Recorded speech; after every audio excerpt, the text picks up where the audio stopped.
Welcome to Van Lathan's The Red Pill, where we give you the brutal reality of truth.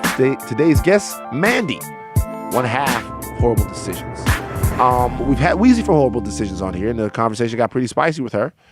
Now we have Mandy, and it promises to be even more spicy. It was more spicy. Whoreible Decisions is a fantastic podcast that deals with sex. It deals with all things related to sex, people's kinks, people's hang-ups, people being sexually liberated, and the issues that women go through in terms of accessing their sexual liberation, talking about and dealing with asserting their sexual power. I think it's a fantastic podcast. I'm glad to have completed the circle of podcasts. I got everybody from Whoreible Decisions on there. There's one more circle I got to complete, the Joe Budden podcast. We got to get Rory on the show. We've had Joe, we've had Mal. We got to get Rory on the podcast as well. Parks as well. The whole Joe Budden family, got to get him here. Andrew Schultz as well. Got to close these podcast circles. Get all of these guys on here. These are my dudes. As far as Mandy's concerned, we talked about a lot. We talked about things dealing with sex in terms of your body image. We talked about their infamous fuck me, feed me, finance me sort of rant that went viral. Should men have to finance the women that they are dating? Mandy says yes, and she gives a fantastic reason, at least to me and to her, as to why that is the case. You can listen to yourself. I hear the triggered dudes already. You can listen to yourself for yourself and figure out whether or not you agree with her or not. But she's well thought out on it, and she gives what I thought to be a pretty damn good answer. That is in a second.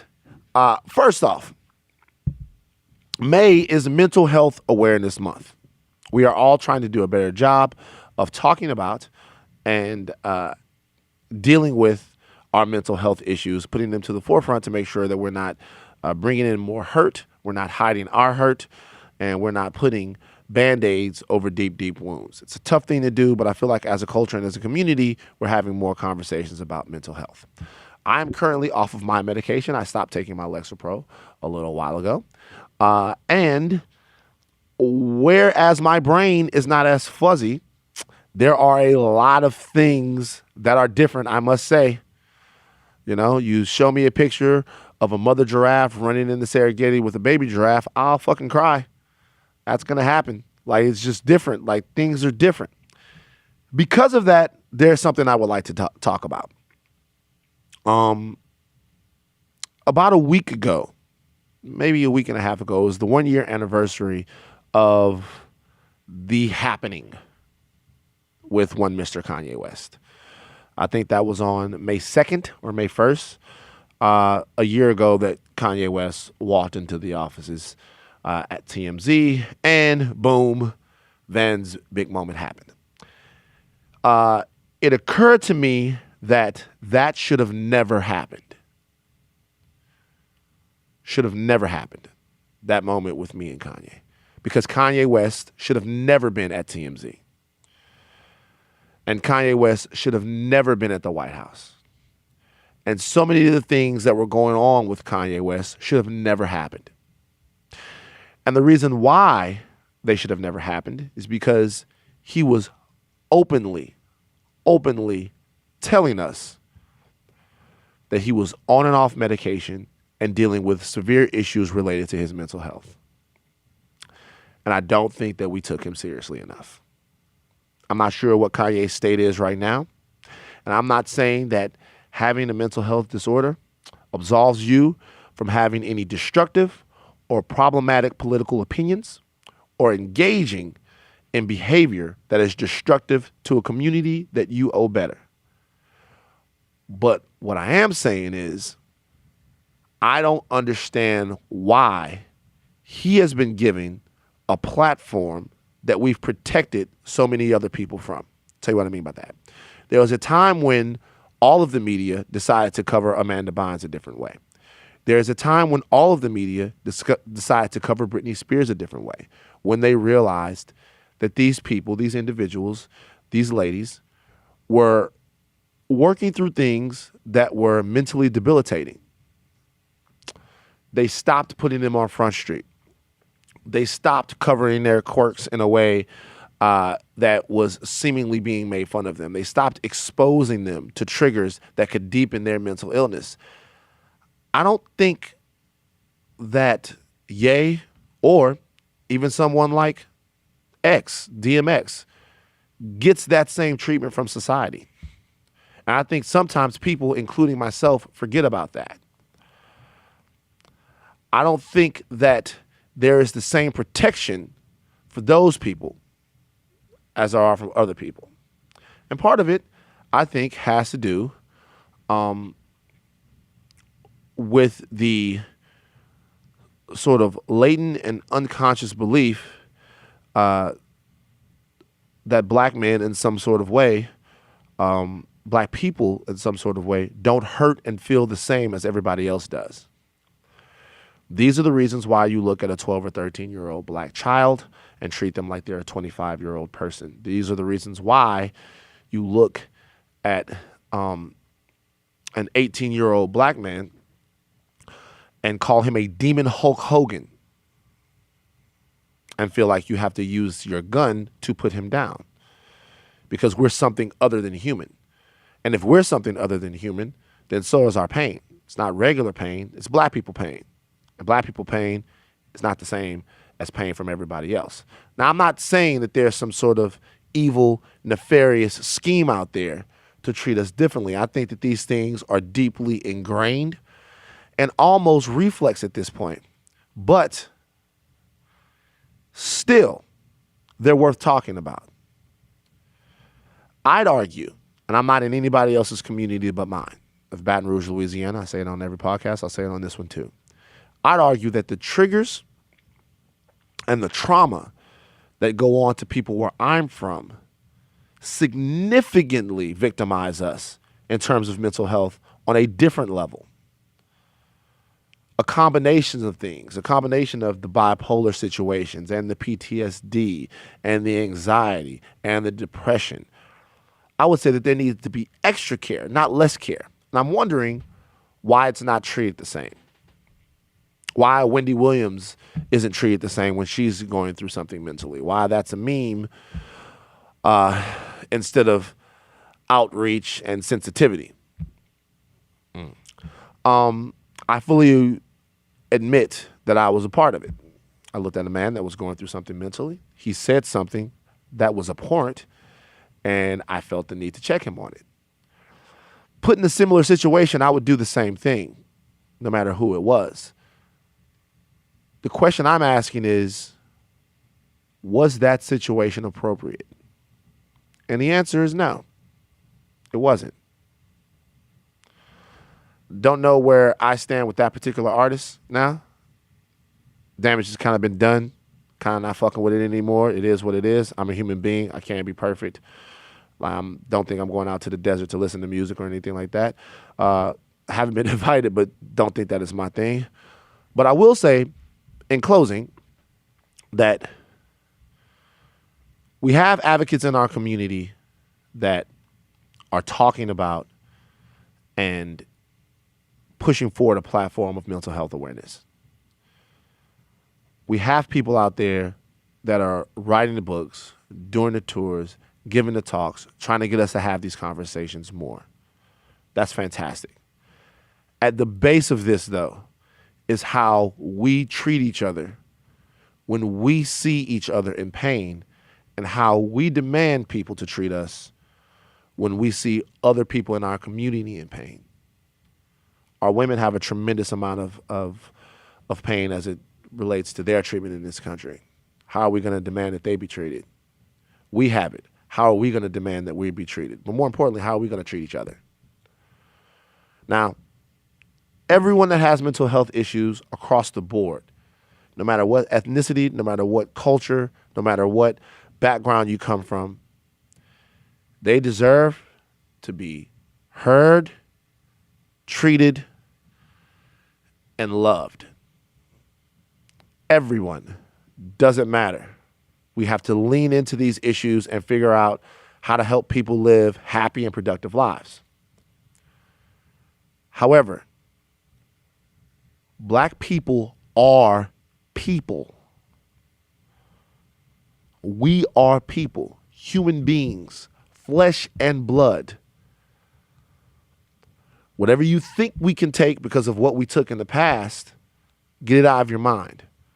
We want to live happy, productive, empowered, and healthy lives. So take that into consideration the next time you see somebody, quote unquote, flipping out. All right. Mandy from Whoreible Decisions coming up. We're going to talk about all things sex involved with her. And listen, man, shout out to my brothers on the African continent. There's one part of this podcast you are going to want to pay close attention to. Pops and pills, let's get into it. I don't get white guys. I've never had pink dick in my life. Is that because, is that their choice or your choice? Both, but also white men approach black women like, I bet you only fuck black guys, huh? And it's just like... How do you know that if you've never had any white guys before? Because white guys have approached me, but they're very... So you don't like them? But especially when they, like...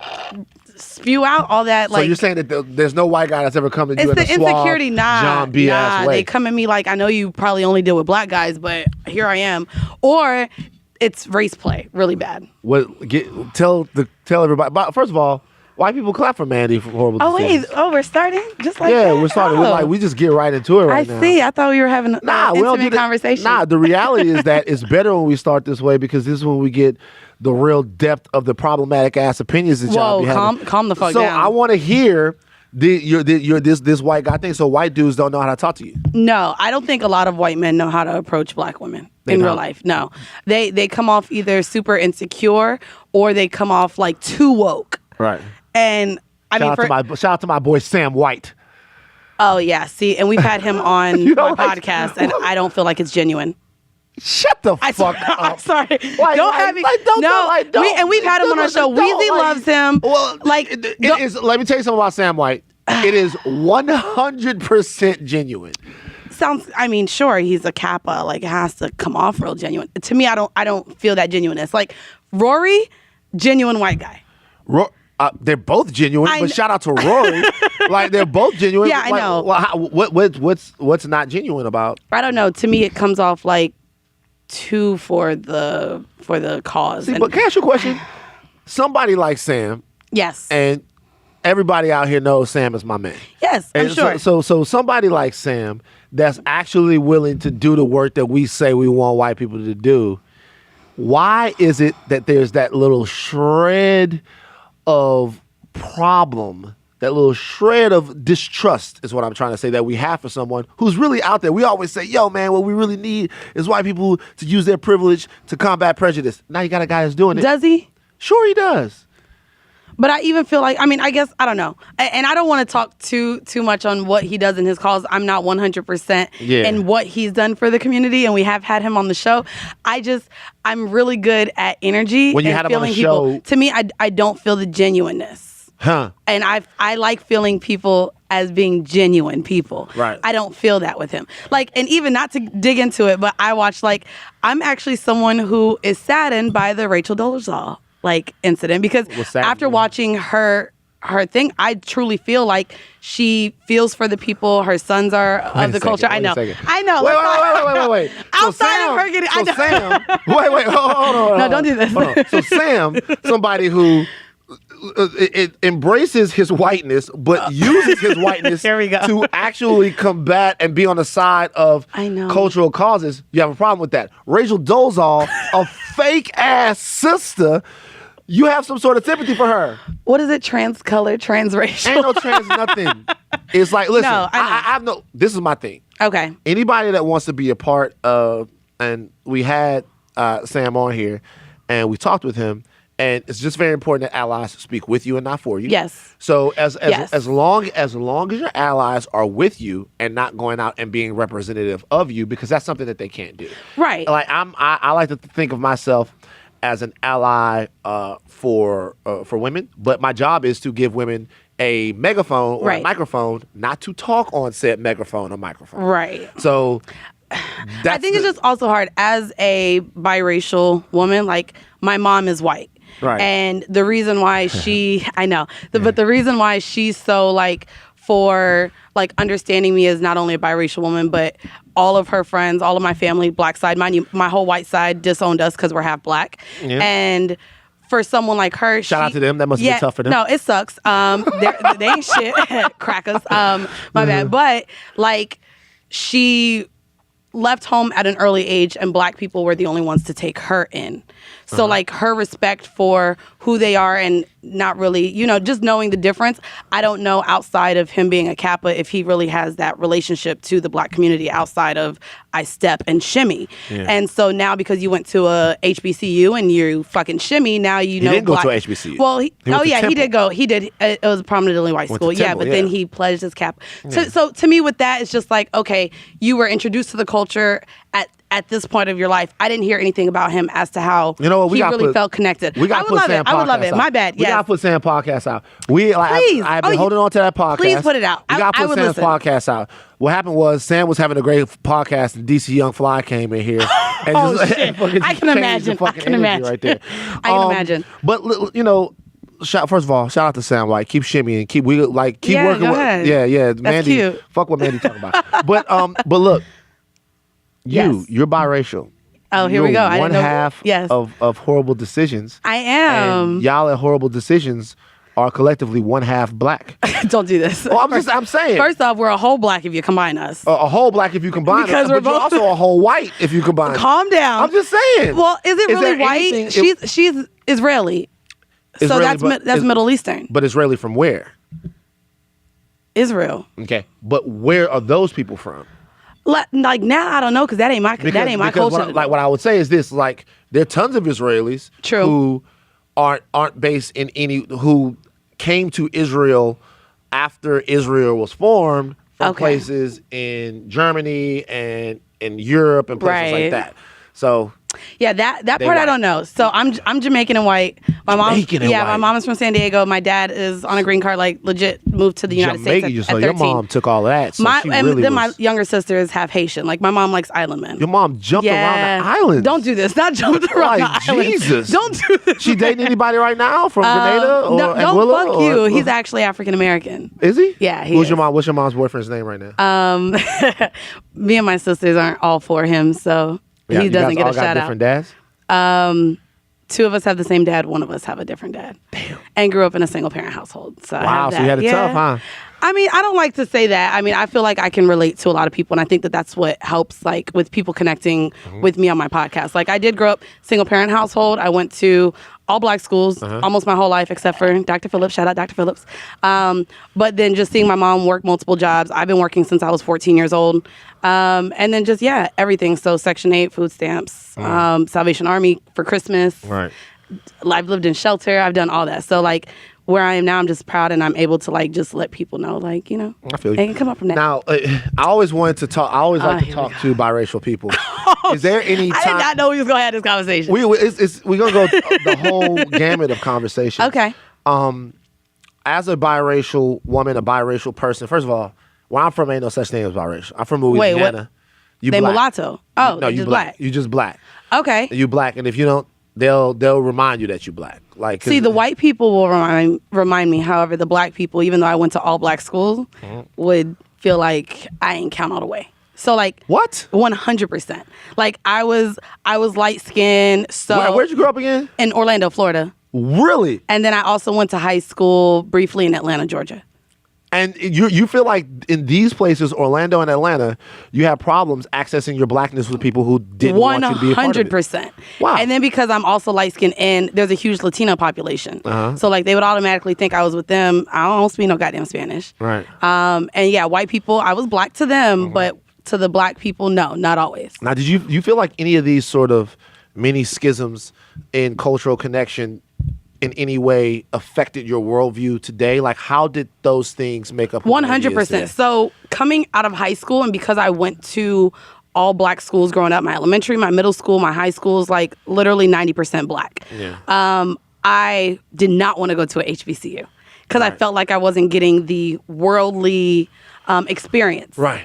And it wasn't until, so I didn't go to college for 6 years after. I just lived. I was a bartender, dotting around, doing like living life, figuring out myself. Went back to college And it wasn't until I studied abroad in Singapore. Right. I was in Asia for 6 months.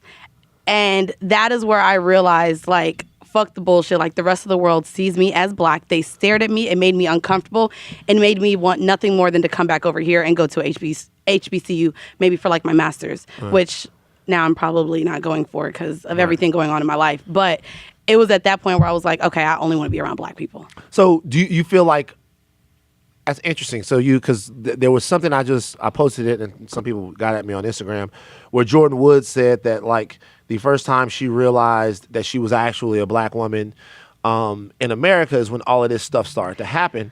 Now, listen, it's not the same thing. It's not a one-to-one. It's not. And I feel like even I jumped out to make fun of her before, really sort of breaking down what it is that she said, right? Her privilege is different. She said what she was trying to say was that her privilege, she felt like, sort of insulated her from the experiences of typical black people. Right. And so now she understands how much hate, how much black women have to deal with. Do you feel like a similar thing? Like, why would it take you going to an Asian country to realize how much you want to be around black people? I'll say there's two experiences where I realized that fuck me being half white, that I'm black. Like, the experiences that I've had in the workplace with my hair, and me not being able to speak to my mom about it. Like, her not realizing, I'm like, Mom, I want to get braids, but I don't even think I can have braids. I work in corporate America in accounting. Right. So it's and before that I was working at an investment bank. So very conservative. So with having the issue of how I'm supposed to wear my hair as a black woman, and then also most recently I was in London, got pulled over, and we were riding in the car with two black guys, and they pulled us over for nothing. I'm sure maybe his tag was, linked to something. But literally none of us were drinking, smoking. They picked us up from dinner to drop us off at the club.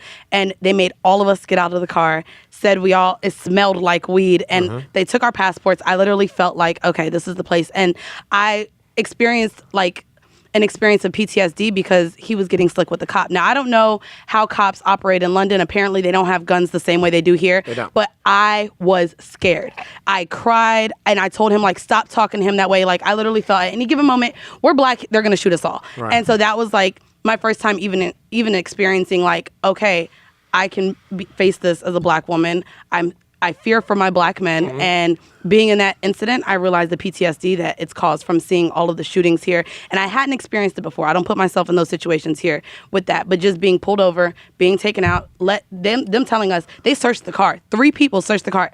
If they would have found a blunt, I would have probably still been locked up overseas. Shout out to Alex. So, oh dear, shout out to him. Yeah, no. So yeah, I mean, I definitely feel that way. So it wasn't only Asia. Like, I felt it myself, but of course, just balancing. And then, of course, being someone who identifies as a black woman, we've had that issue with the podcast. Weezy and I both identify as black women and say we're speaking for the black community, and black women have DM'd us and is like, well, don't you guys think that you're privileged to the men that talk to you guys because you're light skinned, or you guys don't have enough dark skinned women on the show? So then it brings up the colorism aspect, even though what do you think about that? So, and I don't want to shoot myself in the foot here because I've talked about this. I know. Yeah. So I have similar experiences. Can I sit here and speak on what dark-skinned women feel as it pertains to dating, as it pertains to their self-confidence and their self-esteem and what they feel growing up? No. Because I know that dates back to the Barbie doll thing, how they feel with their hair, the perming of hair, just... No, I can't relate to that. However, as someone who likes to say, I'm speaking for our community, I hate that our community tears each other apart the same way that white people and Latinas and all of these people do with calling us who we are. Like, I don't know. I have a problem that we do to ourselves what we don't want other races to do to us. Yeah. And so that bothers me. Right. So here's the thing about that. Colorism exists all over the world. Oh, yeah. In Asia, everything was whitening cream. In every single society all over the world, right. The darker people are going to have it tougher. I think it's important, no matter what privilege you have, to access the privilege, to address the privilege. Okay. And make sure that the privilege is sort of discussed. Because me, as a man, sitting here talking to you as a woman. Yes. Wanting to be representative of you. Yes. Wanting to share a oneness with you, right? As a sister. Once again, I don't fuck with that biracial shit. As a sister. There are things about being a man that are just easier for me than they are for you. Oh yeah, like you can sell drugs easier. As much as we can have a discussion about we're black, we're the same, we both experience the same amount of discrimination and oppression, we don't. Right. I have it a little bit, and you're in sometimes a little bit, but in the case of men and women, a lot of bit easier than what my sisters do. 100%. So I have to lean into that. So 100%. When we talk about that, I can't get annoyed. Right. I have to be like, yeah. And the reality is that, and I know this because I was raised by a beautiful, dark-skinned black woman who used to tell me that her grandfather used to look at her and be like, yo, you cold and you black. Her granddad used to say that to her. You feel what I'm saying? And so it's generational. I get that. And so a loving man who she loved, by the way, right? But it was so deeply entrenched in South Louisiana. My mother is beautiful. It's so deeply entrenched in South Louisiana that you have to understand the pain and the hurt that's going on. So can I ask you? And you want to be a part of like evolving that and helping that and lifting up and leaning into what your sisters are talking about. Did you have a relationship with this grandfather who did this? He was gone. Was that something that was passed down to black men?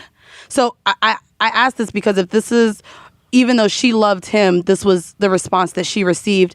I wonder if that is something that's passed down to why I am having the difficulty understanding why black men are showing this dislike or want for, ambiguous women or exotic women, but not to their black woman. When a lot of you have these strong black mothers, I don't understand if that's something from maybe the black male that's sent down to have distaste for the black woman. Wait, there's no. Good question. First of all, I don't think there's a gender that exists with colorism, because I think like me growing up, some friends that I had, they were dudes that were light-skinned and with curly hair, and that was all the rage. I think things have changed now. That was like Elder Bars back then. Right. That was them days. I'm 39, so things have changed now, but that was all the rage. So I don't think that there was any one side that leaned into that more than the other. What I will say is that we're all traumatized by the same images, right? There's a European standard of beauty. There's a European standard of everything. There is. That we've looked at as aspirational here in America since we've been here, especially since the beauty and the majesty of our culture was subtracted and cut off from us, right? And since we don't have that, they gave us something else to worship. And we got to stop worshiping that That's shit. what that is. And so, I can do that. And just like it was the same way, I say this all the time on the podcast, just like it was purposefully done, it has to be purposefully undone. So when your sisters are saying that, I know it's a little, because we're gonna get to some shit that y'all say that annoys me. But when your sisters are saying that to you, I know it could be a little bit annoying because you're like, yo, I'm trying to rep for you, but when somebody's hurt, when that comes from pain, and they really just want you to say more than anything is, I love you and I'm here with you. That's all they really want. Black women say that to black men all the time. Right. And we do nothing but ride for black men. So it's just... now it's time for black men to say that to other 100%. Not for black men to say it to other black men, 100%. To say, take care of your sisters or else you can't be a part of this thing. Agreed. Yeah. No, I'm with you. So me and you have something in common. Yes, we do. Man, we used to be fat in this bitch. Woo. Big bone. We were and I tell people I still got big bones because even though I lost the weight, too. They be like, "Oh, you getting abs?" And I'm like, "Nah, that's my ribs. they just big, so they poke out." But yeah, and it's something that I appreciate that you've shared your story with on your platform, and I know you've received different things. And this was even something I wanted to have on my podcast. So, Whoreible Decisions, clearly Sex Podcast. If you guys didn't guess, and I'm sure you guys have heard Weezy on here speak on it, but wanting just to talk about how not it only affected ourselves, our self-esteem, but also in the bedroom was a conversation that I wanted to have with you. But yeah, we did used to be fat. I think you lost way more weight than I did, but I was at my height about 365 pounds. I can't even believe that looking at you. Dog, it was, seeing that photo of you, it's just like, wow. It's wow. It was a wow for me too. Hey, but how tall are you? I'm about 6'4". So you're 6'4", you said 65. 365. Yeah. Almost 400 pounds. It was getting there. That's like my big life or whatever when man, they just fuck out of here. No, man. You trying to no.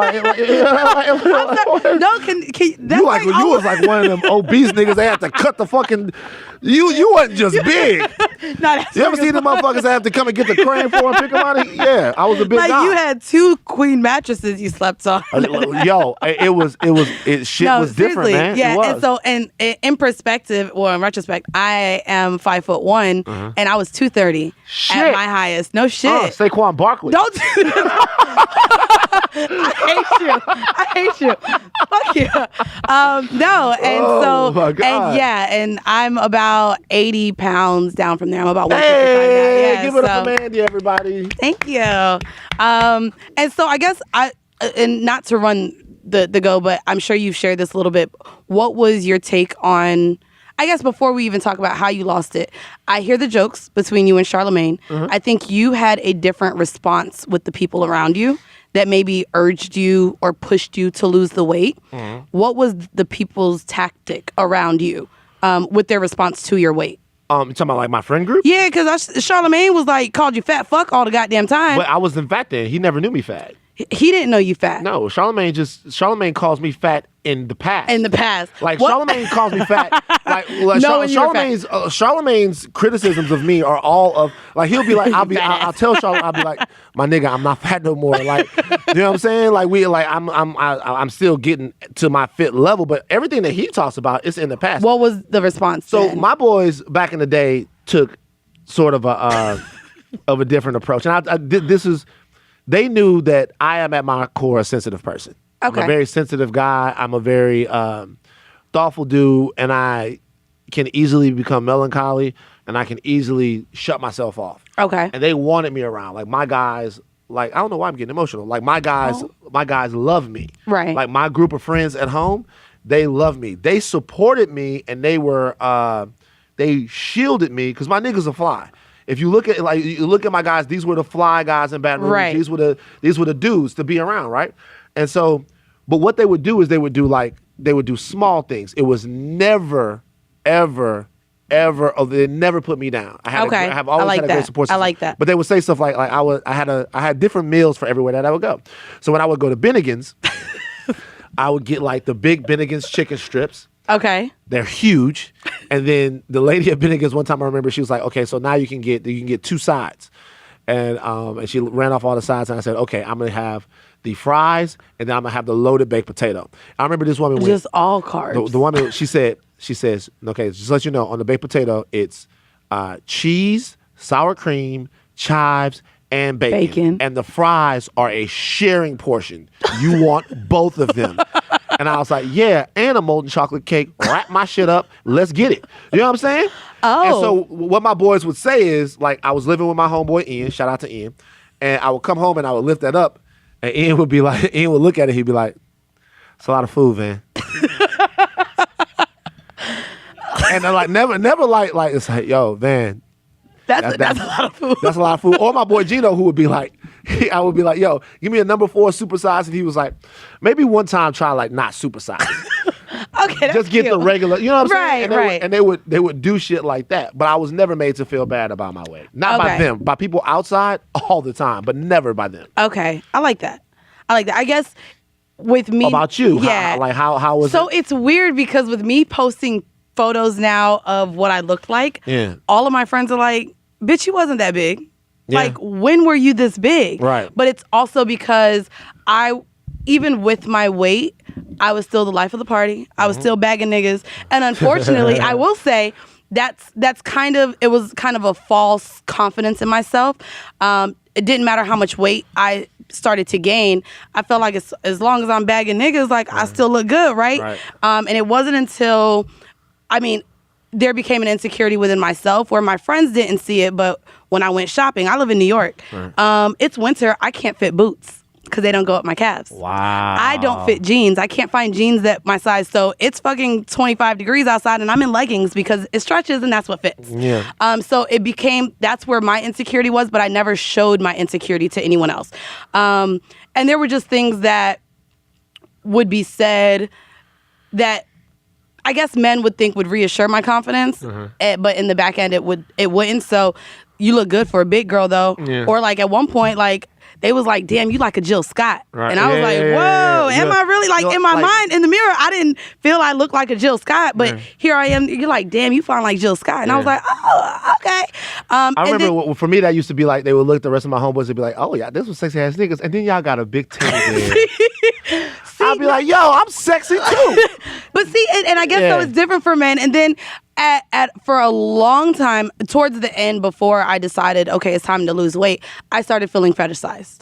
So even though I was still getting the quote unquote blue checks in my DM or whatever, and niggas like of that caliber still approaching me, it was more so them approaching me to see if they could handle me. And they would say things like this. Right. They was like, man, I ain't never had nobody your size. I just want to see like what it's like. Like I started feeling like a test drive or a sampler or like it was also something where I knew like it wasn't on something they want to talk to me. They just kind of want to see if their dick is big enough to fit all in my crevices and shit. I don't know what they wanted. That's what I felt like. You know, rolls? I mean, I don't know what they was. I guess they wanted to see what it felt like to get behind me because, you know. Yeah. And so at that point, it was just like, I'm literally being viewed as just someone to have fun with, someone to try, someone to test out.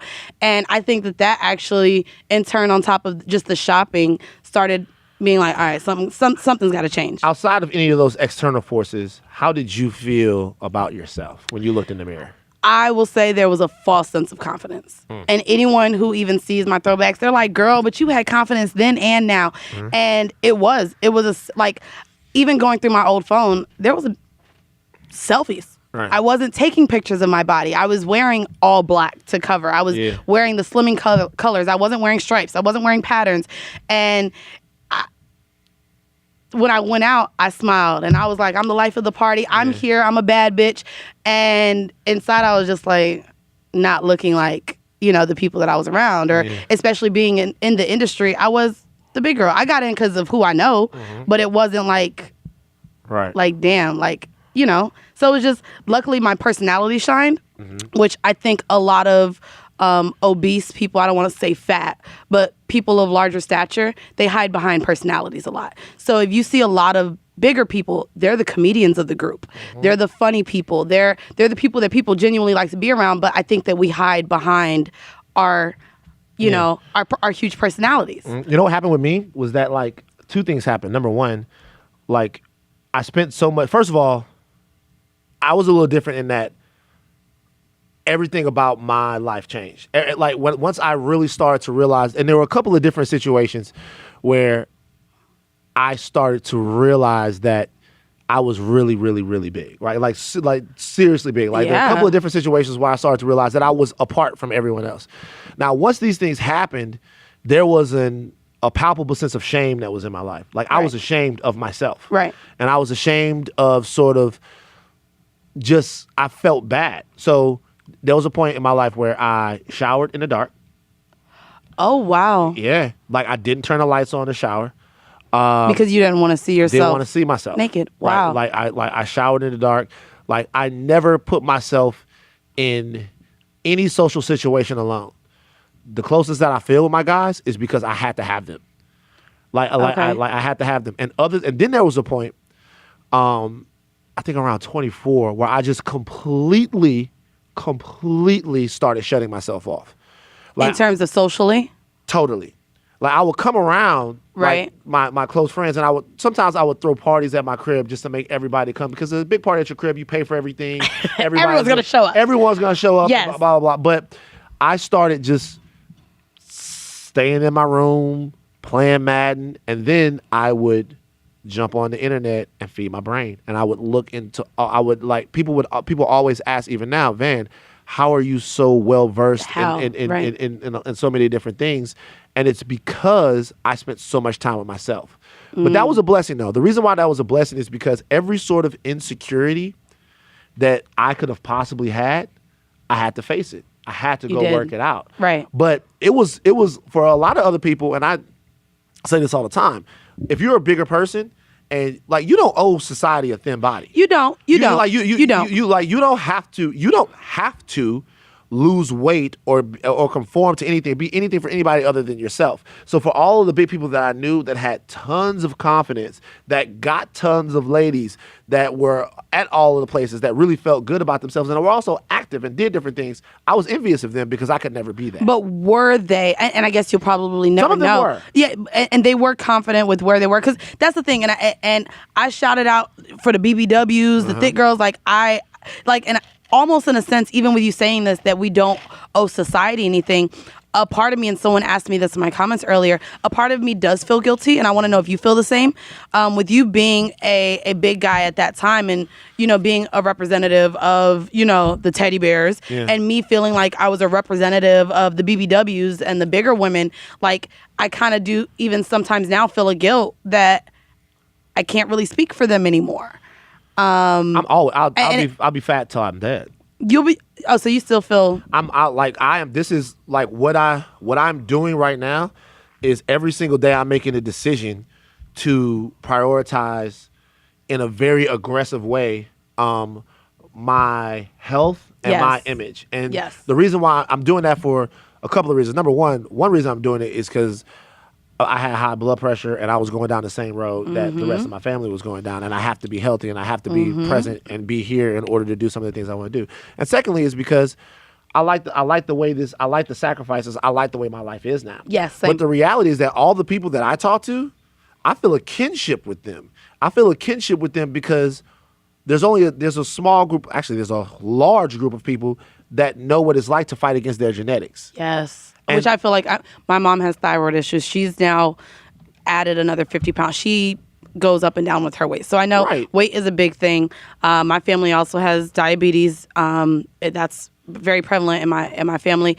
And then there was a huge issue, not only with thyroids in my family, but I had a snoring completely issue. Yeah. And I got told by the doctor, like, you have, like, that was even a part of me being allowed to have my surgery. Yeah. Outside of my BMI, I was stopping breathing while I was sleeping because of my weight, which a lot of people don't realize. And then it does also, and not to bring it back here, but it affects your sex life. No, not to bring it back here. That's what I do. Yeah. Is your sex life different? It's good now. But it wasn't good before when you were. It was, but again, I feel like that was like that self-confidence thing. Right. To where as long as I felt like niggas still wanted to fuck, I'm still a bad bitch. Right. And it's just like, it really took a lot to where I had to want to lose the weight for myself. Yeah. I wanted to have to do it for reasons that only I would make myself happy. Right. So like I have guys now, which it's fucking awful, and they be like, don't lose all that ass. Right. I liked you when you were bigger. Yeah. Oh dang, don't get too skinny on me. And so even to feel the shame as a bigger woman and to be called fluffy and to be called all these, bigger girl names and chunky and all that stuff, to still feel the same as I'm losing weight, it's just like, okay, you can never please anybody. Yeah. So for anybody even going on the journey to change themselves physically, it has to be for you. Yeah. Like it has to be. Yeah, I mean, and what you're going to learn, like what people will learn is that if it wasn't for you in the beginning, it will be for you in the beginning and in the middle and at the end, because you're going to find out so much about yourself while you're doing this. That it's going to change your perception of who you are and what you can accomplish. I think that when I lost when I first lost weight and I came back home to Louisiana, like no matter anything else that I've accomplished, that was the biggest accomplishment to them, because they thought that I would always be one way. Yes. They thought that I would always be one way, and then through sheer will and determination, I showed them that I could be any way that I want to be. And so now those same people don't think that anything is impossible for me. Right. They don't think that anything that if I say, and so as I've accomplished things, they go, oh, that makes sense. As I've sacrificed for other things in my life, as my career has gone upward, as I've accomplished smaller things that we always said, they go, oh, that makes sense. And they go, that makes sense because Van left here Van in January said he was going to lose weight. He was 350 pounds because I had lost like 15 pounds when I came to LA. And then he came back home at 235. He looked like a different person. He was a whole new person. That's how I feel. I feel like a whole new person. Yeah. Do you get, so this is the response from people that know you. So as a bigger you and now like, eye candy to people, what is the difference in, I guess, dating as a big guy and dating as I don't want to call you a normal size guy, but for 6'4", to me, you look, fairly, but, I mean, as far as that was concerned, like, obviously when it first happened, you started to notice things. I'll give you a perfect example. Share a story. Story time. I had, back in the day, a Yahoo Personals profile. Wait, what is that? Is that like a Tinder today? Yeah, it was a Yahoo Personals. Yeah, this was like 2006 or something like that. Did you know about this? Yahoo Personals. It was a Yahoo Personals profile. It was Yahoo Personals. And I remember...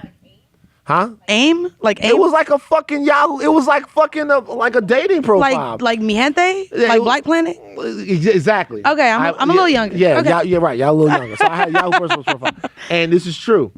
I put my picture up on the Yahoo Personals profile, right? When I was fat, when I was bigger. I put the picture up there. And it was getting no love to the point that I stopped checking that bitch.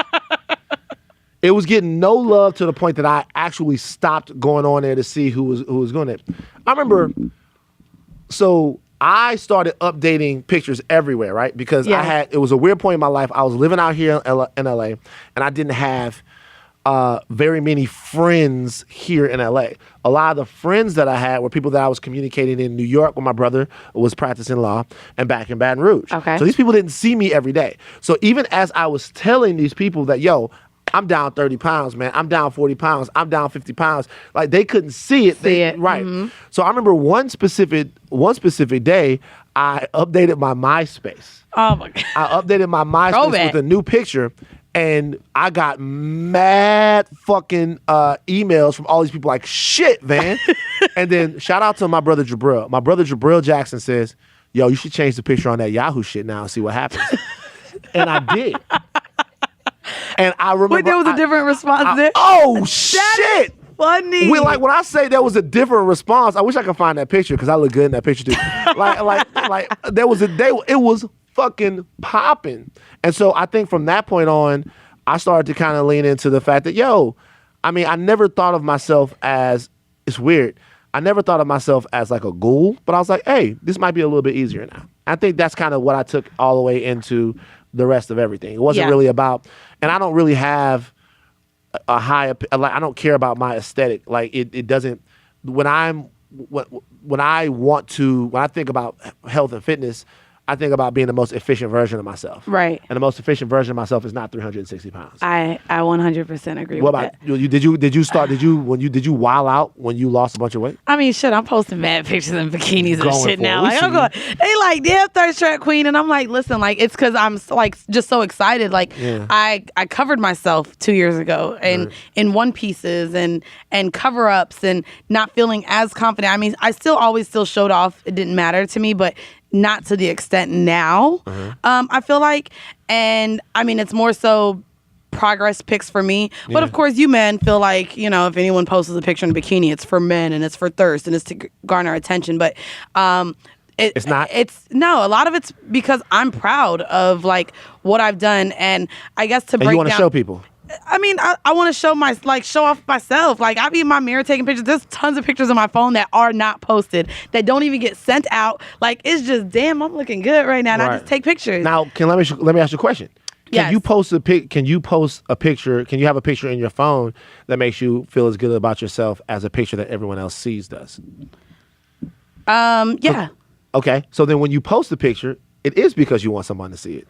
I mean, Instagram and social media and the way like things are set up now, like Instagram is for pictures. You show people where you are. It's for pictures that you want everyone to see. Other people to see. Yes. I think we got to be honest about this. Yes, and that's why. Because it's like. So why is it, real quick? As a woman, if I post a photo and I feel like I look damn good, whether I'm in a bikini, it doesn't matter what I have on.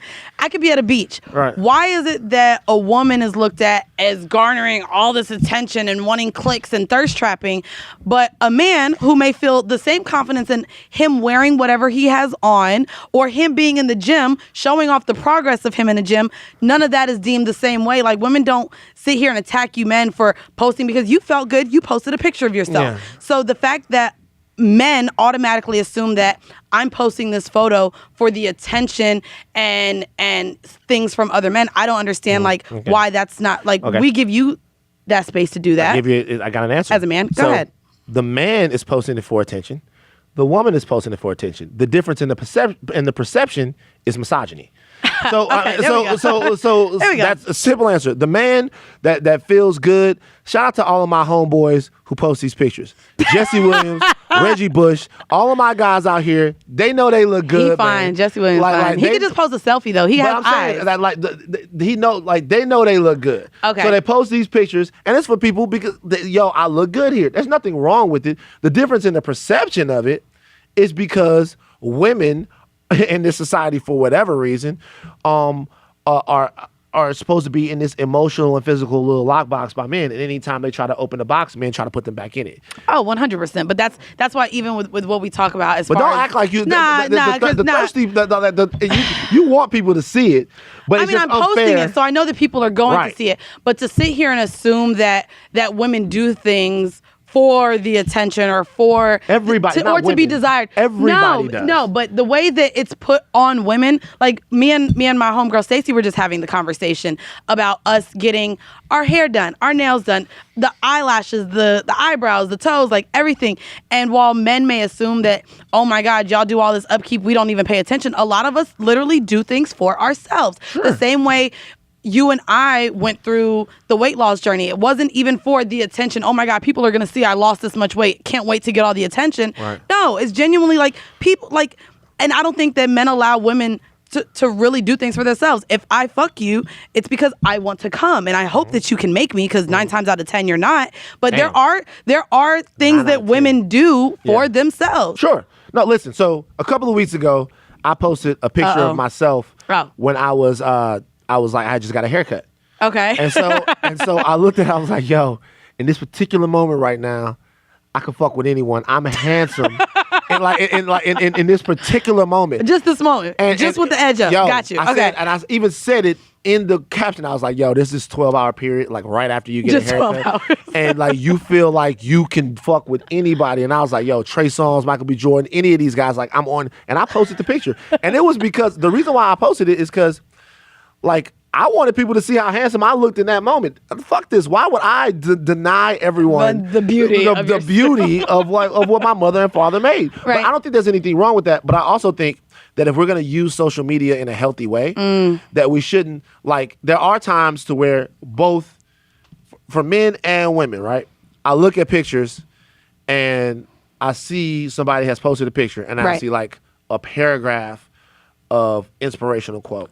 Okay, don't do that, because I do that shit. And I think to myself, I'll post a thirst trap, and then my caption got to be real hitting. I think to myself, man, post the ass and get out of here. No, calm down. No. Come on. I'm like, and even with these guys, with these guys, right, that's lifting weights. I did this, I told Reggie this. Reggie was lifting weights and going, yo, I'm finally back in the gym. Finally, my ass, nigga. You've looked the same way since you was 18, and you just better than us. Don't just say, yo, my shit is popping, and get out of here. You know, like, that's the only part to me. The pictures don't matter. The only part to me is there was such a long time that I couldn't deal with the outside looking. I feel like he's reading me right now. It's not you. Oh, well, nigga, I do that. Everybody. I post, like, I'll have a bikini picture, and I'm like, you know what? Let me put an inspirational quote about how confident I am and how high my self-esteem is and how everyone should just love themselves no matter what they look like. Which is true. Just, like, it is. But I feel like those specifically go under my thirst trap so they don't feel like I'm trapping. Right. But I'm like, I don't put the Bible verses. I think that's going overboard. Like, bitches will have their whole pussy hanging out and then put Psalms 2:13. Jesus wept. Like it's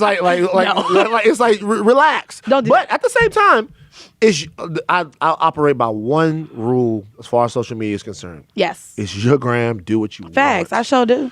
It's your gram. I be block city. You block people. I do. So I like to smoke. This is the thing where you talked about even just mental health, social media, separating the two. The fact of the matter is, motherfuckers are unhealthy. Right. Not only physically, but mentally. And social media, whether it's here or not, that's not going to change. Sure. And so I think outside of seeking therapy, which is something that has completely changed with my mindset over the last year, outside of seeking that and genuinely finding yourself, which can only be done in instances where you are by yourself. Right. I feel like eliminating a lot of just bullshit. So I block people who say negative things in my comments. I delete comments.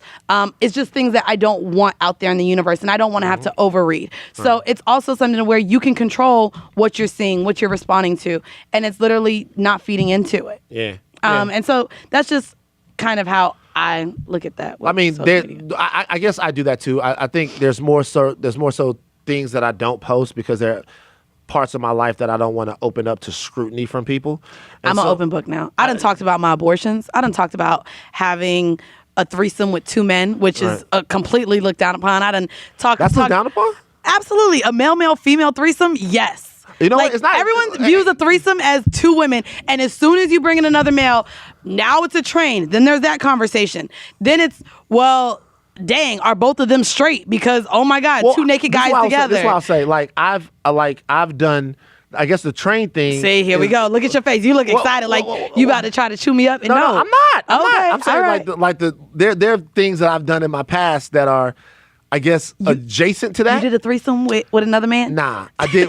We did this one thing like at the Bayou Classic back in the day, where it was like one girl and then one guy went and then another guy went and then another guy went. That's a train. That's a train. Looking back on that, that's a train. That's fucking wild, and I can't believe that we did that. That is very wild. But I haven't done that. It happened. But what I will say is that like a male. I think the only criticism I would have of a male female threesome is that it's not appealing to me. Okay, and so even with my podcast and what we get into is not everything is for everyone. Very true. And we like to focus on kinks. Yeah. And so the things that I'm into, maybe my partner may not be into, and even just in any space.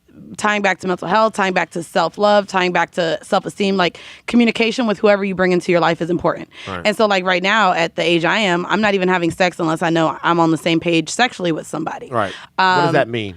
As in, I like to call it like vetting. Vetting. So before I have sex with someone, and some women may feel uncomfortable with doing this, I'm having the sex conversation before we have sex. Right. Whether we're on our first date, whether we're texting before our first date, whether like before you're in bed with me, before I get in bed with you, I'm having the conversation of what I should expect you to be as a partner in bed. Right. Like, do you like going rounds? Do you give head? Are you someone, that will be into kinky shit? Will you spit in my mouth? Do you choke me? Do you talk? Are you verbal? Are you nonverbal? So you're sitting down at dinner with somebody and the food comes out and then you go, yo, this steak looks amazing. Would you spit in my mouth? I mean, really go that way. You know what I'm saying? I mean, you ease yourself into those conversations. Right. And then I think, of course, texting makes it a lot easier now. Because you can just say shit. So I play like a 21 questions game. So I'll get real nasty. I'd be like, I'm just going to say outlandish things to see where your mind is. Right. And so instead of them responding, I'd be like, to make you feel comfortable, thumbs up, thumbs down. Just to know if you would be interested, if it's a give me some of the questions. Oh my God. See, so I start off real vanilla. So I'm like choking. Okay. Slapping. That's vanilla for you. This is vanilla. Yeah. Then it might get into anal. Then it might spit in mouth. And then I'll start getting kinky, like maybe talking about bondage, or I'll talk about, okay, anal, and if he says thumbs up, I'd be like, my butt. And then I'll say your butt. Wow, this is the whole. No. Let me tell you something. This is what the Jellica John. This is what the Whoreible Decisions Podcast is really about. It's about pegging guys. No, it's not. I didn't want to bring up pegging at all in this. Yes, it is. So we are not going to talk about pegging on the Red Pill Podcast. No, we're not. That entire line of questioning was just to get to a spot where you can ask a guy if you can peg him. That whole thing. I mean, but there's other questions. So I would consider myself. Who's someone maybe not interested in non-monogamy. I would be into swinging. Right. So I also maybe would go into the exhibitionism or voyeurism, or would you go to a sex club with me? I love sex clubs. Like, they're fun. Would you, have sex with me in front of a group of people? Do you like audiences? Like, there's a ton of questions and there's a lot of depth into sex. And these are ways that you can just kind of figure out and feel out what kind of sexual chemistry you have. If we may even please each other. Like, I'm big on vocal. I don't like one and dones. I don't like a nigga falling asleep or being tired and telling me that's it after one round. So I need to know if that's you. Oh, well, you can give that to someone else. Yeah. So just finding out, like, and that's the thing. Even with this whole like idea of sexual liberation and where we are as a society of what women want, it's making sure like I'm going to enjoy it. Yeah. I think men enjoy sex a lot more. Like you're gonna come 9 times out of 10. You know what you're getting into, and because you're kind of the director in it all, if you want to see ass, you bend her over. If you want it from the front, if you want to kiss and be more intimate, like y'all are in control a lot of the time, and so it's not really up to us unless we say something. Right. And so that's your way of saying something. Yeah, that's my way of saying something. There's one thing I want to ask you about. Oh shit.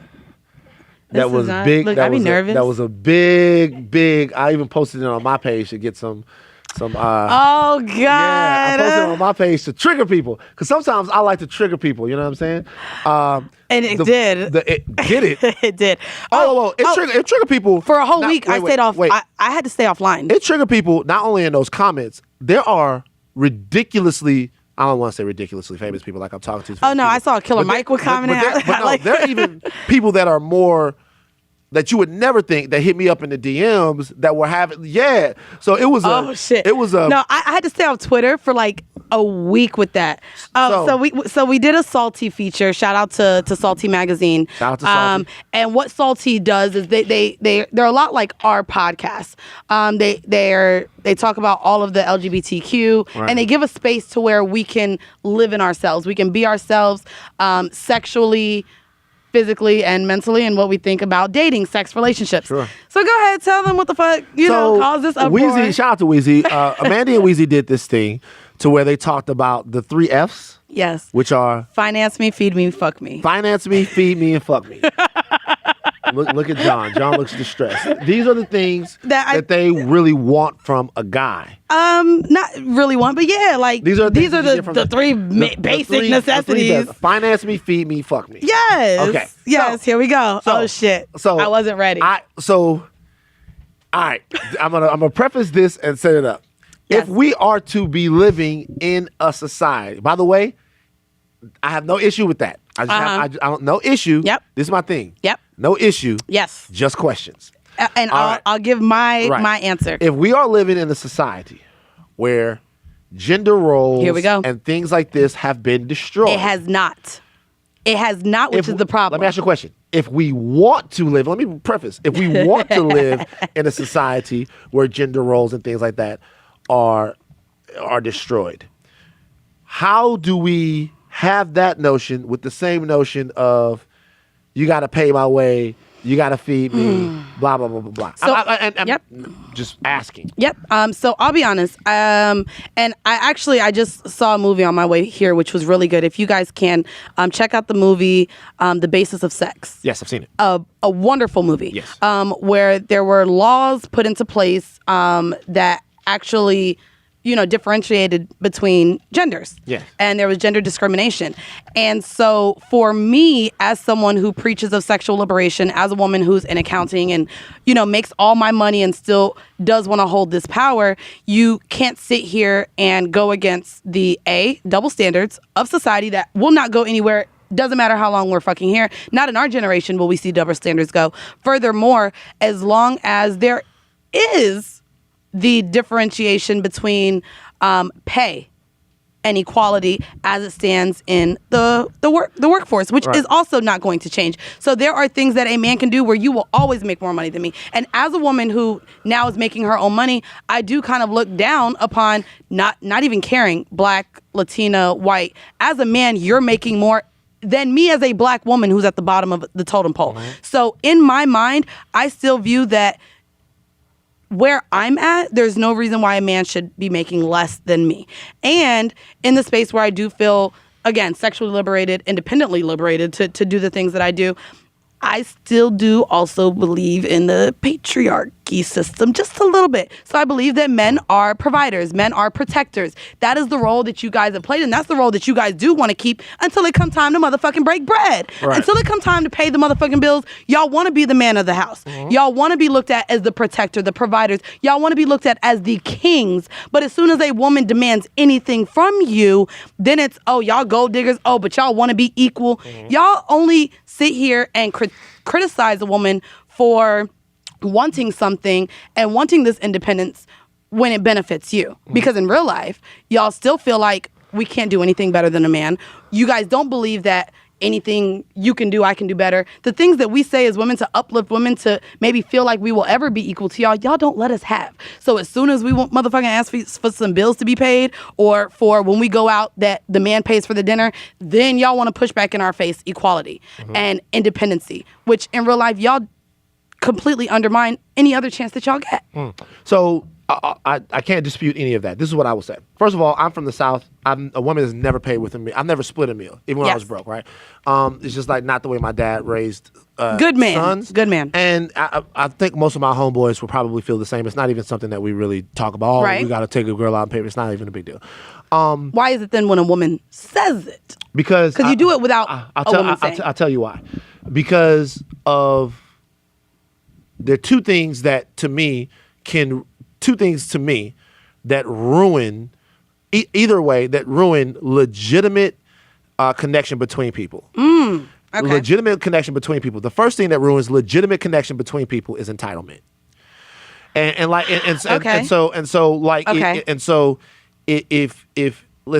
If you go out with the guy and he splits a check with you, that's not the guy for you, obviously, right? Yes, 100%. Like if you go out with the guy, if you have a whole checklist for things that you like sexually, right? Yes. You go out with the guy, he doesn't do those things, he can't please you, that's not the guy. Correct. To me, if I go out with a woman and I were to pay for her meal, yes, if I then felt entitled to something physical for her, it's bullshit. And I was thinking that, yes. That would be wrong. Yes. So anytime you are with someone, and not just in a romantic relationship, but in any type of relationship, and you feel in a personal relationship, yes, and you feel entitled,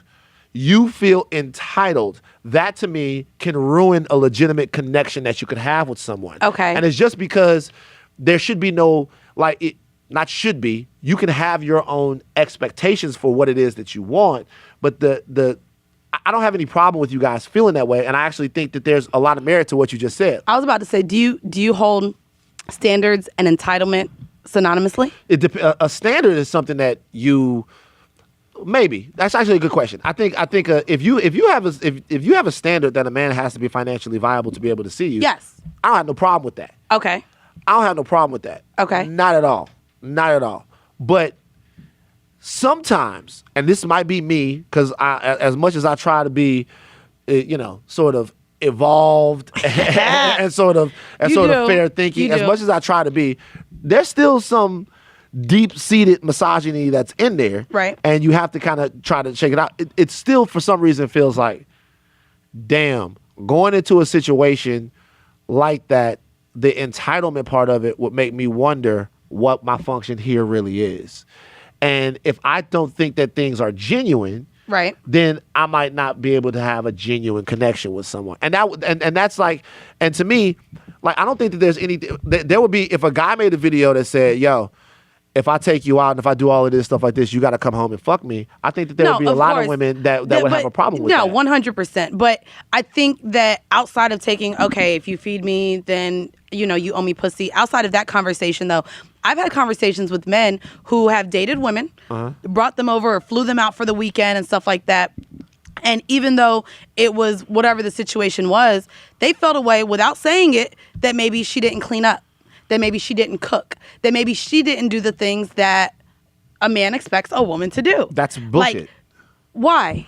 That, like, my nigga, I wouldn't be mad if a man said that. The same way I don't think men should be mad that I feel like a man should be a provider. Guess what? My G, you're an adult. Okay. If you want to clean your fucking, if you want it like bro, my brothers, you're an adult. if you're hungry, feed yourself. Facts. If you want cleanliness, clean your nasty ass apartment or hotel room up. True. It was like if you meet a queen, if you are lucky enough to meet a queen for some reason that wants to take care of you, right. Fantastic, but she doesn't have to. No, and if she doesn't want to, that doesn't mean that she's not a queen. You're right. Like so the problem is that part of the entitlement. To me, when I look at gender roles and what they do, the wage gap argument I feel like is very, very, very real. Mm-hmm. It is. I feel like very real. And the way that I was raised by my dad basically having a conversation with my father. And I remember my dad told me one time I wasn't a man. This was like I was maybe like 22. He's like, you ain't no man yet. You can't talk to me like this. You can't do this. You ain't no man yet. And I asked him, I said, when will I be a man? And he said, you'll be a man when someone else relies on you. He said, you'll be a man. See how you rely on me to keep the lights up in here, to pay for your kid, to pay for your college, right. to pay for this. See how all these people rely on me? I have to go out and sacrifice for everybody else. That's when you'll be a man. Interesting. You'll be a man when someone looks to you for this, when you're taking care of people, and not just financially, with your word, with your backbone, with all of that. I feel like because a lot of these guys didn't have fathers to instill those same rules into them. Agreed. That they don't have a real understanding of what manhood actually is. They think it's about their dick. And they think it's about a woman being subservient to them. And so, you're not entitled to have any woman over that. As a matter of fact, like flying some woman out somewhere and putting her up in your apartment, that doesn't earn you that. If she wants to take care of you, it should be because she feels protected by you. Right. But at the same time, how many of these meals are you getting paid for? Who's buying them? I want to know. What do you mean? Like the fuck me, feed me, finance thing, is it working for you? Can it work for men? So, and that's the thing. And this is where I have a problem. I don't know why men act like it's like gender exclusive. I know more men being taken care of by women. Hey, John, we out this bitch. No, that's what I was. No, I know more men being taken care of by women. Wait. So like, I think bullshit ass niggas. I think y'all should make that clear, because this is not something that's exclusive to women. It was 2 women in the video. We're gonna talk about what we want from men. Word. But I will say, like, for the majority of what's going on here, there are a lot of men who are couch surfing, just like these bum bitches that y'all talk about. There's a lot of men that don't have their own pots to piss in. There's a lot of guys that shack up with a homeboy and will bring bitches over and act like it's they shit, and it's not. It's they homeboy's shit. Right. Like, there's just also a lot of men that will be like, will want to come over, like, and want you to feed them. Right. I know men, and this is even something that I grew up with, like, where I that's probably me also with what I grew up with, seeing, like, my dad had girlfriends that took care of him, white women, and my mom is a white woman. I saw her take care of black men. Yeah. I won't do it. I refuse. Right. And you want to take care of men, or you want to take care of black men? Well, I only date black men. Okay, I'm trying to get you not fucked up on the Instagram. No, my bad. No. I only date black men. Do. That's all I know. Mandy says she won't take care of a nigger. So they better not do that. Right, no, don't do that. So, no. So, like, it's funny that, again, men with their misogynistic, fucking toxic masculinity, everything that's fucking wrong with them, like, always want to, talk down on women when they're doing the same thing. So, yes, the video caused a fucking uproar. Mind you, if we sat there and said, we just want niggas to fuck us, y'all would be, yes! But because we threw feed me and finance me, and that, brings money out of your fucking pockets, it became a whole, oh my God, these are gold diggers. Like, even the women in your comments, though, were saying things like, this is what's wrong. Y'all got women like y'all are embarrassing us. And I'm like, my nigga, I work at a big 4 accounting firm. Yeah. I make over 6 figures a year. Like, I have my own shit. Right. Like, what are you talking about? And so, again, even as someone who is financially secure, to sit here and feel like, as a woman, what I've done, I can't sit here and want that same success out of a man is crazy. A lot of people just think broke bitches that want niggas with money think that way. No, successful women shouldn't have to lower our standards just to get a man either. Can a man date you if he's not making 6 figures? Right now, I mean, I'll maybe do 80. I'll take 80,000. So there's factors in that. What if he got kids? Then there's child support. Like there's a whole lot of things. But no, I want somebody, and no shade to y'all working at FedEx and Target and all these places. My nigga. I'm just saying. You gonna name direct boy? Wow. I'm just saying. I don't want the people working at warehouses, and I'm sure they make a lot of money. The truck drivers, cool. schedule. Some of the truck drivers make a lot of cash. Yeah, they do, but I don't want someone with that schedule. So, Right. like, I mean, would I talk to somebody? I mean, unfortunately, like, and I've talked about this on the show, I was dating and really liked a felon. His name was Felon Bay on the show. Okay. And unfortunately, like, he was a victim of, you know, someone in the system. He spent 8 years in prison. And, God damn. Yeah, I know.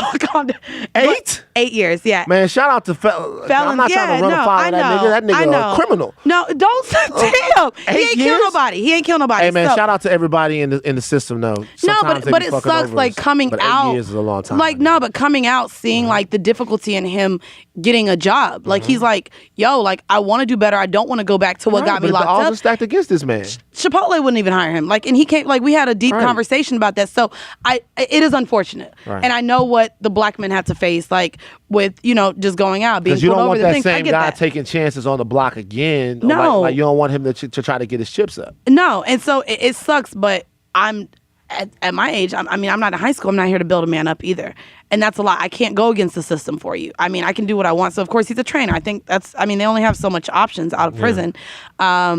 But like, so that's the thing. I get it. But yeah, the uproar only came from us mentioning finance and feed, because then y'all look at women that want your money as, oh my God, y'all can't make your own money, but y'all want independency, patriot. Shut the fuck up. Like, as a man, as a real man, when we go the fuck out, I'm not even reaching for my wallet. We had a whole debate about that with Waxon and Andrew Schultz when they came onto the show.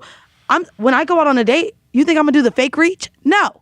You know what this is. We on a date. I'm not even fake reaching for my wallet when I'm out on a date. That's like, yeah. And y'all know, y'all know what that is. We talked about that on TMZ. Y'all know what that is. What my father taught me to do was on the date, when the check comes, don't even open the bill up to look at the amount. Oh yeah, because then you look broke.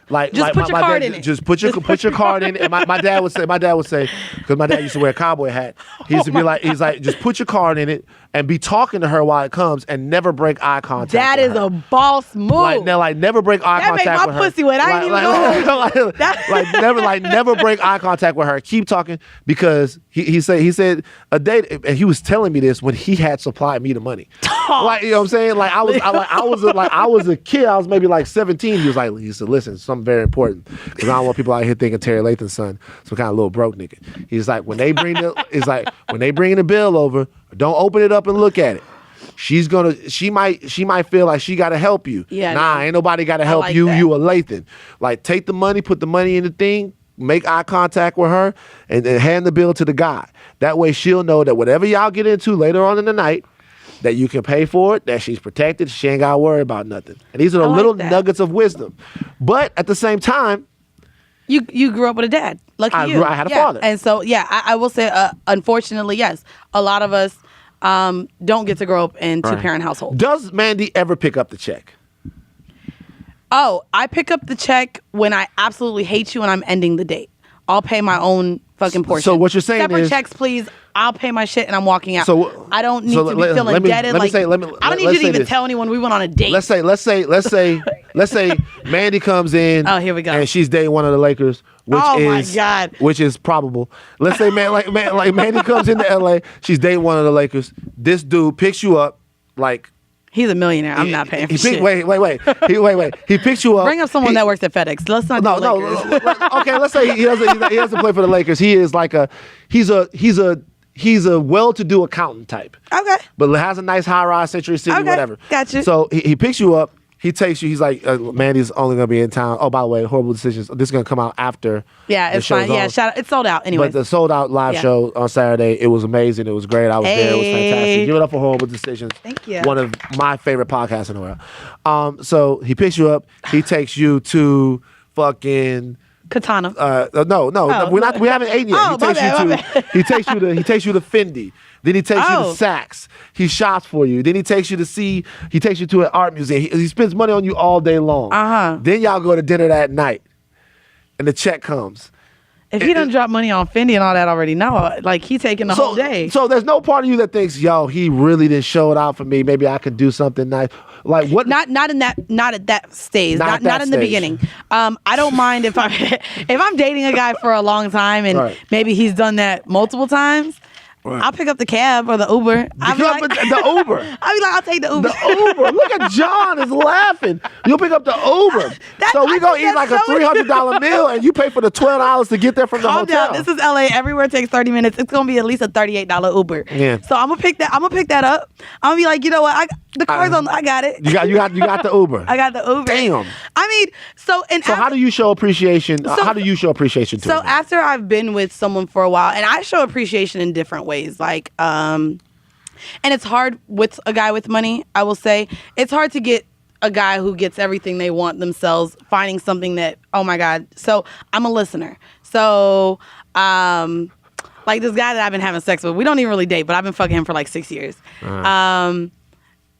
It was either I want to say it was around Christmas time, and I made sure I didn't give it to him on Christmas. Didn't want it to be Christmas. Yes, I bought him. You know who she's talking about. But I bought him a lighter with his name engraved on it, and he's a smoker, so like he smoked weed all the goddamn time. Have you seen this lighter since you gave it to him? Once, yeah. Yeah, I did see it. Nigga threw that shit away. I gave him that. No, it was cute. That nigga was like, yo, all of this shit, she gave me a lighter? 6 years for a lighter? No, chill. Like this other guy that I was fucking back in the day, like, he really likes Skittles. So, bitch, I'll bring him Skittles. Yo, you whack, dog. Like, yo, dog, you whack. Like, yo, every gift you just said you could buy at 7-Eleven. No, you can get lighters and Skittles. You can't get an engraved lighter with your name on it. And it was sterling. It was a nice ass, like, real lighter. No, but, I mean, I've done, like, so I would bring someone on a vacation with me. I gotta really, really like you. And yeah, I mean, I don't know. Like I said, like I haven't, unfortunately, and this is probably something that's going to affect me dating later. The experiences that you have in dating shift what your expectations are, or what you seek, or your standards. And so when I've had the experiences that I have had dating, unfortunately, I feel like why would I revert or go backwards from what I've already received? You feel like the bar's been set pretty high. It has, unfortunately. Unfortunately, yeah. Like if a guy, like I was dating a guy for a long time, and we didn't live in the same city. Right. We would text. I was at a club one time, and he's like, I want to see you. Yeah. I was on a flight 3 hours later. You flew there? Yes. How long was because the flight? He wanted to see. It was from Miami to Houston. Oh, wow. So, like, the fact, like, so anyone that won't make time for you, or someone who says they're busy, like, I've seen guys that if they want to see you, to the depths of what a man will do to see you. Mm-hmm. If someone is interested in you, if someone wants to really show you that they either care about you. I've seen men move mountains before. Yeah. So when I receive excuses, or a man doesn't show those levels of affection, mind you, I do know that the different levels of love and signs of love, and I get that.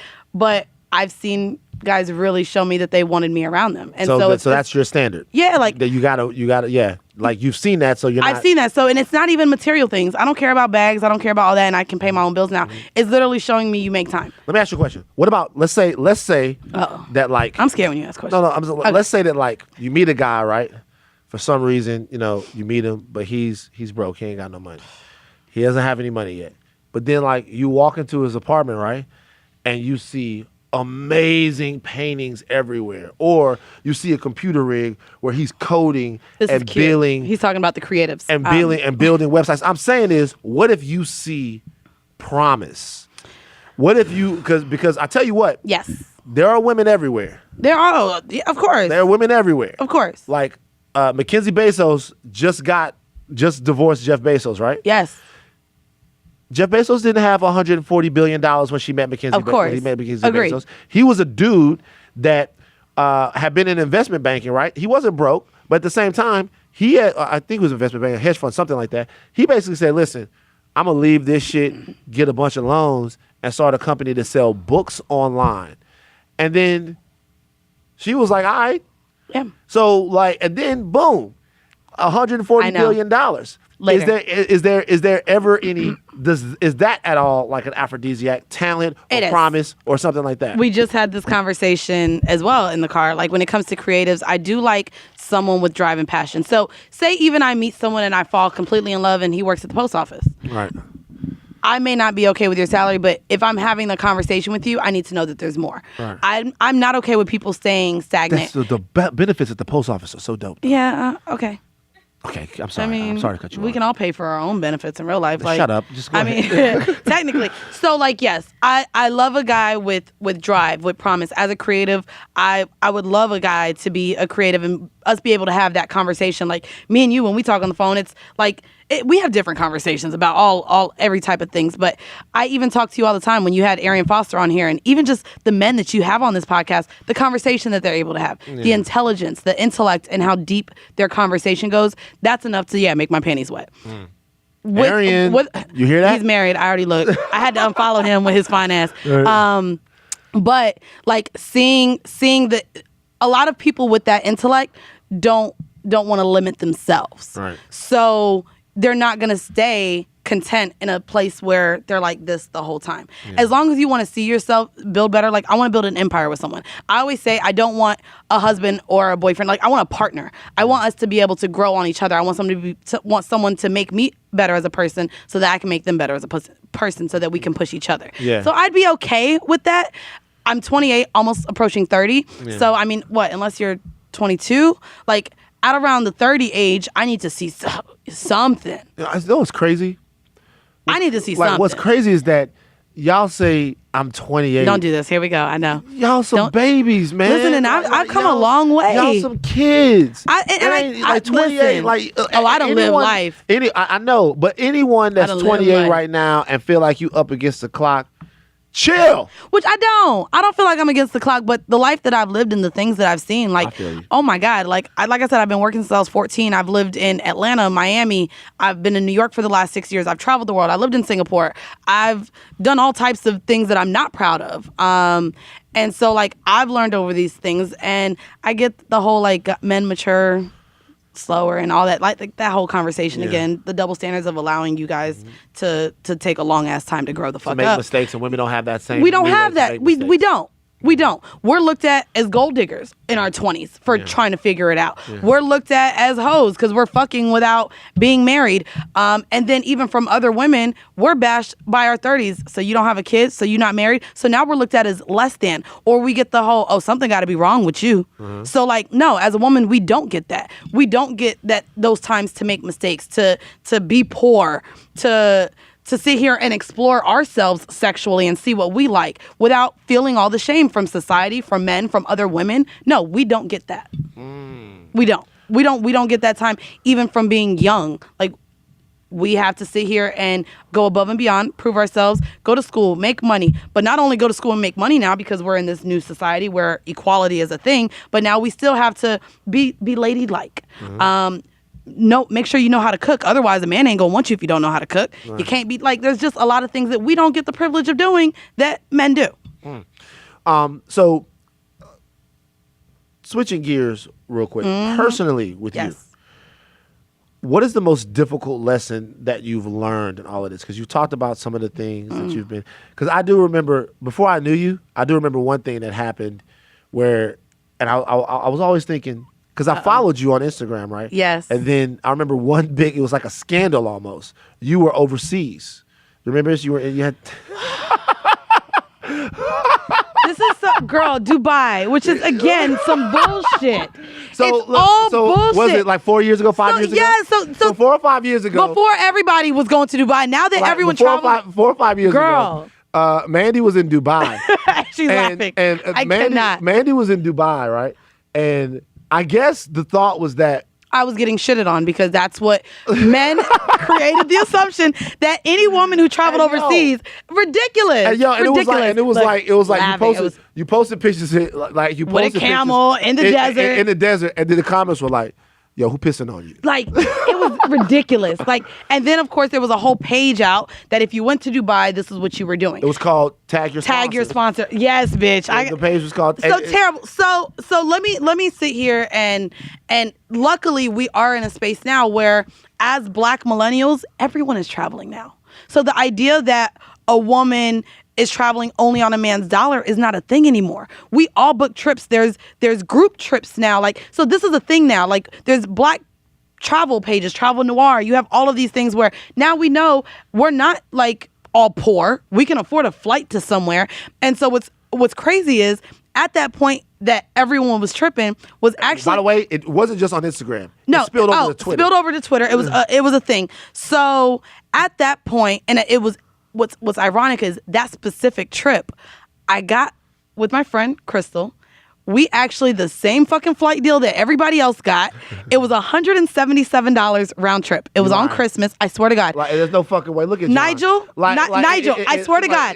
So I swear to God. Yeah. Shout out to Nigel D. Shout out to everyone who was able. D, yeah. Yes. He took the same flight and he bought another one to the Philippines that he got for less than $200. So there was a glitch on, I can't even remember the fucking airline now, but there was a glitch and it was to the Philippines. It was to South Africa. Mind you, I went to South Africa as well for $450 round trip, and to Dubai. So me and my homegirl, I called her. I booked her ticket for her before. I was like, bitch, you sleep. I just booked both of our round trip tickets to Dubai. We're going. And yeah, so we went.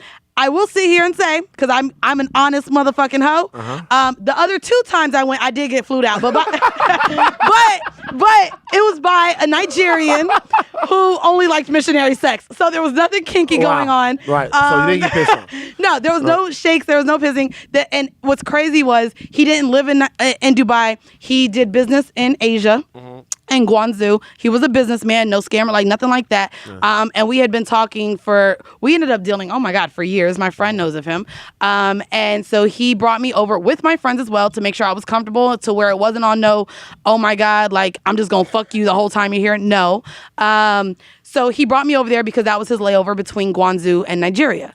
And he's like, you can come over here. It's nice. Shout out to my African brothers. Yes, as my African brothers, and he looked out. Like he looked out. When I say, you know, I don't mean to group Nigerians and Ghanaians. Because I did it on my podcast and they drugged me. I don't mean to do that, but what I'm saying is, it seems like I'm hearing in a lot of different cities that my guys from the continent are really shelling out this cash. So it depends what country.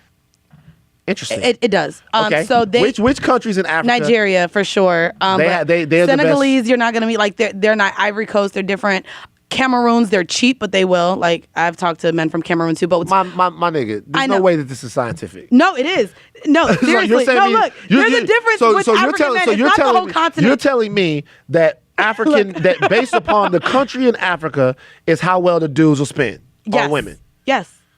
Break it down. I'm not going to break down because you don't have to drag me. He set me up for the kill. I want to hear it. I will say African men are, not African, Nigerian men are generous. And what's crazy is a lot of the other African men from the other neighboring countries will talk down upon how generous and foolish Nigerian men are because they're very flashy. And yes, they do spend, specifically on American women. Like I don't know where it came from. I'm not from Nigeria. I have visited Nigeria and the wealth there is there. It's a very corrupt country.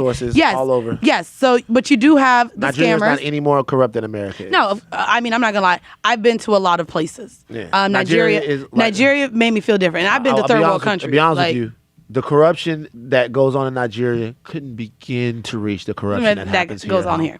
So I will just know. Yeah. The other neighboring Western African countries, I will say no. The Nigerian, they're different.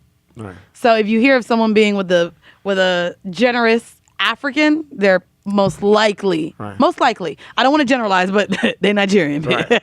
Who else is generous? Like rappers, athletes? Oh God, now rappers, no, them niggas be broke in real life. What do you mean? No, like not broke in real life, but unless they're touring, like the money is different with rappers than it is athletes. I will say the older athletes, like I don't want to say our generation athletes, but like the older athletes that are all like married now, and the ones from before them, before Instagram, before you can literally reach out to anyone at the instant, they were a lot more generous back in the day. How did you get to them before Instagram? Kind of Twitter. Yeah, and then when it wasn't I know, right? And then I guess with Twitter, because like you had to follow the person, you couldn't just DM anyone you wanted to. So you had to be in the circle. So, and I tell anyone, if you're looking to get back into the hoe scene and you want to sit here and maybe meet athletes or rappers and all that, have hoe friends. So literally your friends will invite you out and they know niggas. So now we're at a table and we meet, you're changing numbers. And then what worked for me was I knew all the hoes. I was friends with all the girls. So I sold it like, whatever city you in, I got them. Like, what's up? So I became like, and she's laughing because she knows. So I literally like connected everybody. But that's like, you have to be friends with girls who know these guys. And that's kind of how that worked. But we're not gonna get into the whole madaming. My bad. I didn't say shit about being a man. My bad. We ain't gonna talk about it. Like I didn't say anything about that. I didn't even know that was a thing. John is back here freaking out. No. He's like, nah. He's like, thumbs up. All right.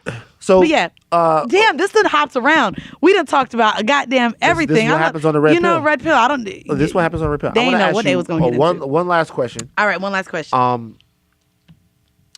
How are you and Weezy these days? What's crazy is it's like I should punch you in your throat. That's really what should happen. And what's crazy is, and I do want to give a backstory. I think you did provide it when she came onto the show. So anyone who's listened to the show, we had a therapy session shortly after, maybe after or before she came on here. It was a little bit after. A little bit after. It's something that, we're doing well. We're on tour. I'm seeing the most money that I've ever made in my life. What I think a lot of people have to realize is it doesn't matter if you work at a 9-to-5. It doesn't matter if you're an entrepreneur. People have disagreements. You're going to work somewhere. There's people you're not going to get along with. And it's just you finding the maturity to overcome whatever obstacles you have with that person and fixing it. I'll say we're kind of like a married couple with a baby. We have our highs, we have our lows. But I think that's anybody in any industry, in any business. Sometimes you may not like your boss. Sometimes you may not like your coworker. But guess what? You have to get the job done. There's a common goal at stake. So we're doing great. We're planning a fall tour now. Double the cities that we just did. We're in talks with, television now. Like things are on the up and up. And I think that we've decided like this is something that's it's bigger than us now. Right. The emails that we get, not only the brand and you were someone who like let me know that when I was ready to throw it all away because my peace of mind meant more. And it was just seeing the bigger picture of what it is. So the emails, the overpouring support that I get from my friends, from our listeners, selling out in all of these countries and seeing how we touch people, it's bigger than us. So we're good. We're good. We're good. So everything's on schedule. That's yes, dope. It is. Hey, listen. The last thing I want to say is, man, I really appreciate what you guys do because I'll tell you why it's important. It's important because any arena where there's shame, people are suffering. Yes. So it doesn't matter what we're talking about. If we're talking about weight, if we're talking about gender fluidity, if we're talking about sexual situations, if people feel shame, they're suffering from you just tied our whole conversation into shame. That's what I do. So what we should be doing one part of what we should be doing is eliminating the shame that people feel. Agreed. Because once we eliminate that, they can live their full and most expressive and ultimately their best lives. And what you guys do on your podcast is you talk about things that people would feel ashamed to talk about. 100%. And you communicate them in a funny and engaging way, and it makes people feel better about themselves. That's bigger than you. That's bigger than her. It's bigger than me. Hey, red pill. We only got one white boy left. Clap for Mandy in this bitch right here. And all you Thank niggas you out there, for having me. I hope that y'all broke asses have enough money to one day be able to date Mandy. Yo, shut up. Broke. And if you fucking You're so annoying. If you work at FedEx, fucking kill yourself. That's what Mandy said. Peace, we out. Bye.